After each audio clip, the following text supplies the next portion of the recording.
Hello, I'm Jane Pilcher. The theme of today's workshop is agency and control, and I'm going to address this issue directly by examining how children's consumption of clothing is both determined for them and determined by them. My starting point is the idea that children are exceptional consumers vis-à-vis adults, and that it is therefore necessary to develop a specific theorisation of children's consumption of clothing.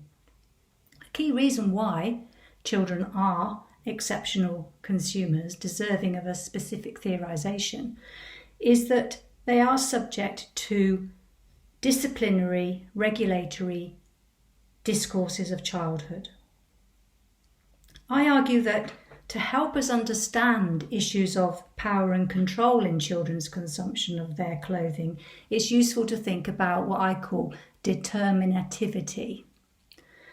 This notion of determinativity draws on a ESRC-funded project called New Consumers, Children, Fashion and Consumption, which involved fieldwork with children aged 6 to 11 and their families. And we also interviewed key personnel in the children's wear industry, for example, store buyers and other key decision makers.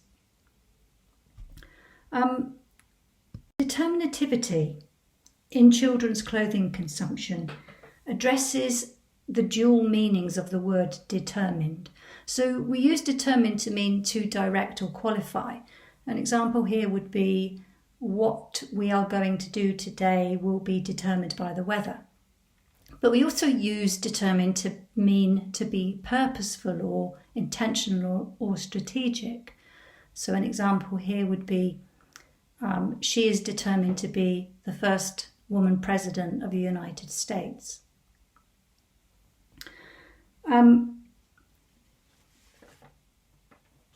Determinativity I envisage as a process which operates at different social and cultural levels to determine children's consumption of clothing. And I identify 4 levels. So there are discourses of framework, the production market, the life world, and then me-making. So the first of these is the most amorphous and it's quite kind of influential one, which is discourses of childhood. So childhood is, of course, a culturally and historically variable construction. It's reflected in and reproduced through discourses about children, and it has variance according to gender, class and ethnicity of children. In contemporary Western societies, understandings of children as innocent, immature, vulnerable, incompetent beings in process are a key axis of discourses of childhood. A good example of how discourses of childhood define and direct, have a disciplinary power on contemporary children's consumption of clothing are the decades-long and still ongoing moral panics about children's clothing being too adult-like. And this is particularly evident in debates around girls' clothing and the sexualisation of girls' clothing. Another good example of how contemporary discourses of childhood influence children's consumption of clothing are linked to the cute and cuddly designs for children's clothing, often depicting characters from media culture for children. But whether we're talking about the too sexy, too soon discourses or the cute and cuddly discourses, it's important also to recognise the way children enact discourses of childhood and the way children can gain pleasure from their consumption of clothing within these cultural framings. So, for example, in our study, 8-year-old Hayley was a girl who often played dressing up and as part of that wore high heels in her house as a kind of rehearsal of adult womanhood. High heels, of course, feature in sexualization discourses around girls' consumption of clothing. But for Hayley, in the safe environment of her home, wearing high heels was all about playing. It was about playing, dressing up. Hayley's wardrobe also contained what she described as her Tigger stuff, clothes with the Winnie the Pooh character on them as part of the kind of design. She described her Tigger stuff as comfy and cute, as something she might wear when going out to the cinema with friends, for example. So we can see how Hayley's consumption of clothing is directed and regulated by discourses of childhood. The second determinative framework is the production market, and discourses of childhood are embedded and enacted and reproduced here too. So the production market are all the things that work together to create the children's wear offer to consumers. We interviewed designers, buyers, retailers, marketeers working in the UK children's wear industry. And we found that these key decision makers invoked and reproduced ideas about childhood. So, for example, a buyer from a supermarket retailer talked about gendered child consumers being influenced by the media. They said, you look at young girls, it's when am I getting my first pair of heels? When can I buy a crop top? They absorb media influences now much more easily. Another buyer invoked the tweenager. They said children are actually making the decisions on what they are wearing, or what they're going to wear, earlier. A store manager invoked parents and specifically mothers as mediators of childhood clothing consumption. They said, you'll see a woman shopping on her own and the trolley will be full of children's clothing. So that parent is making the decision without the kid being present. In addition to discourses of childhood, the children's wear offer was also, according to the producers we interviewed, an outcome of business processes within the children's wear sector. So for designers, issues of sartorial creativity and groping for the future trends, were important. One said, we do look at the grown-up catwalk. We've got designers out in the Far East because the trends, they come a little bit earlier there. Time to market also mattered.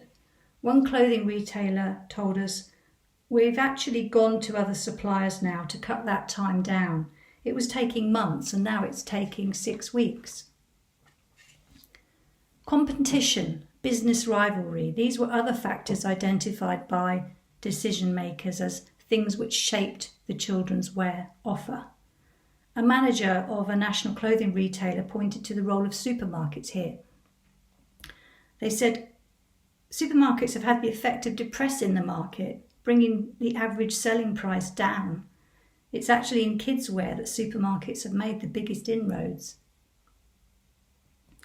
Another business process that our producer interviewees spoke about was company ethos and company reputation, and how this shaped what they did and what they did not design, produce and make available for sale. And again, we can see the disciplinary power of discourses of childhood at play here. So a buyer for a supermarket retailer said, we don't do things that are too short. We wouldn't do something that was too sheer and see-through. A design manager for a national clothing retailer said, well, we've got a brand to protect apart from anything else. What's missing when we look at the production market is, of course, how clothes, once produced, are consumed by actors in their everyday lives. And that's what I want to turn to next. So here I'm talking about the determinative framework of the life world. So this is the everyday world of relationships, knowledge, communication. I'm particularly going to be talking about children's interaction with parents and with peers here. So the first example is about intergenerational transfer of family or parental habitus or culture around clothing.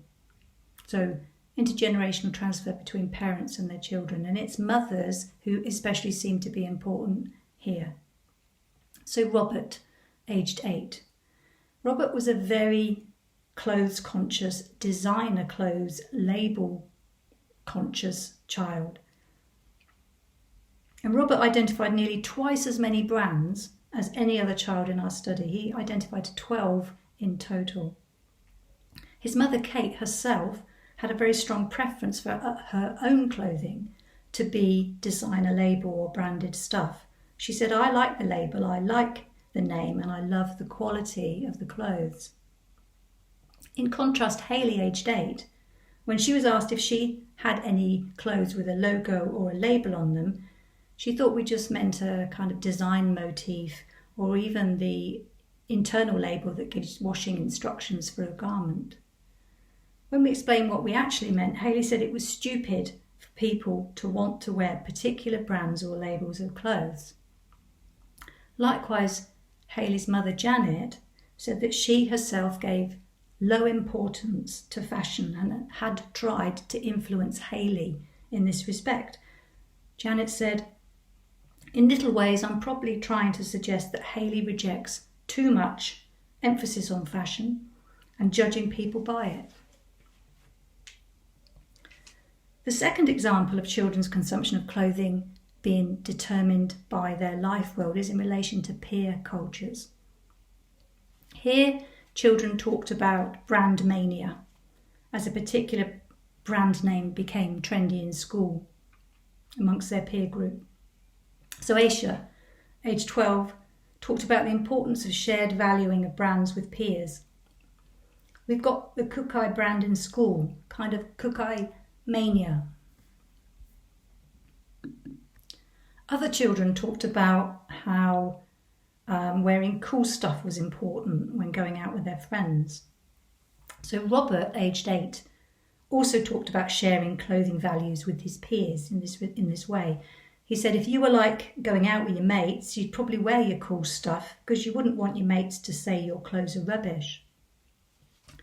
We found other evidence of children marking their identities in relation to their peers through, for example, the importance of branded sportswear for boys, particularly in a way of expressing their masculine identities, and also children using clothing in relation to their peers to kind of age everybody up, so to mark themselves as being older than younger children. So Megan, age 7, said that she definitely wouldn't wear Barbie clothes anymore because Barbie, she's too little for me. The final determinative framework I want to talk about is what I've called me-making. So this is something that shapes children's consumption of clothing. We've already got a sense of this from the points I've made about consumption in the life world, or the level of the life world. So this is where me-making is where children reflexively, purposefully use clothing to present their preferred identity to themselves and to others as well. We've seen how children in this study have categories of clothing based on their appropriateness for different contexts. So we've had cool stuff, we've had my Tigger stuff, we've had going out night clothes, we've had dressing up clothes, sports clothes. Children talked about clothing showing your personality. In the words of Jessica, aged 10, she's very eloquent here. People see what you look like before they realise what you are like. So they judged you before they found out your personality. So you show your personality in what you're wearing. Children also talked about the fit and styling and texture of clothes, the physical experience of wearing clothes as part of their practices of me-making. So George, aged 10, gave practical material reasons for his liking of a Nike top and Nike training shoes. So the top, he said, feels nice. The shoes, he said, they look good and they are comfortable.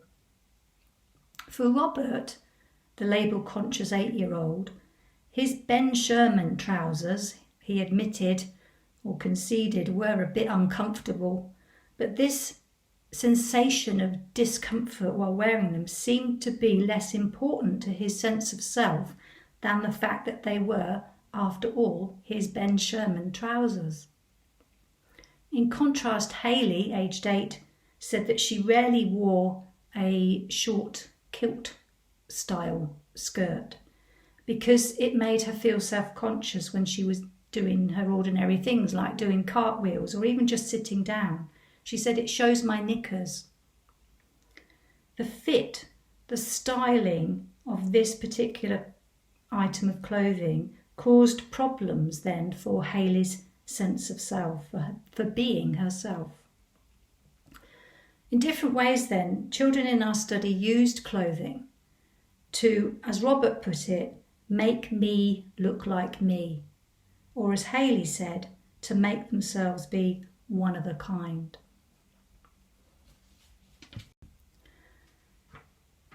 So I've argued then that if we are to understand power and control in children's consumption of clothing, I think there's value in thinking about the ways that it is something which is determined. It's determined by these frameworks around childhood, the discourses of childhood, the workings of the production market, and the everyday life world. But it's also something which is determined by children themselves as persons with agency in their practices of me-making. So children's consumption of clothing is a practice which is both socially structured and the outcome of individual agency by children. And this framework of determinativity that I've been speaking about, I think, encourages us to recognise children as actors who are engaged in fashion consumption practices to conceptualise and realise who they are, who they have been, and who they want to be, albeit they're doing all this under circumstances not of their own choosing and not of their own under their own control. Thank you for listening.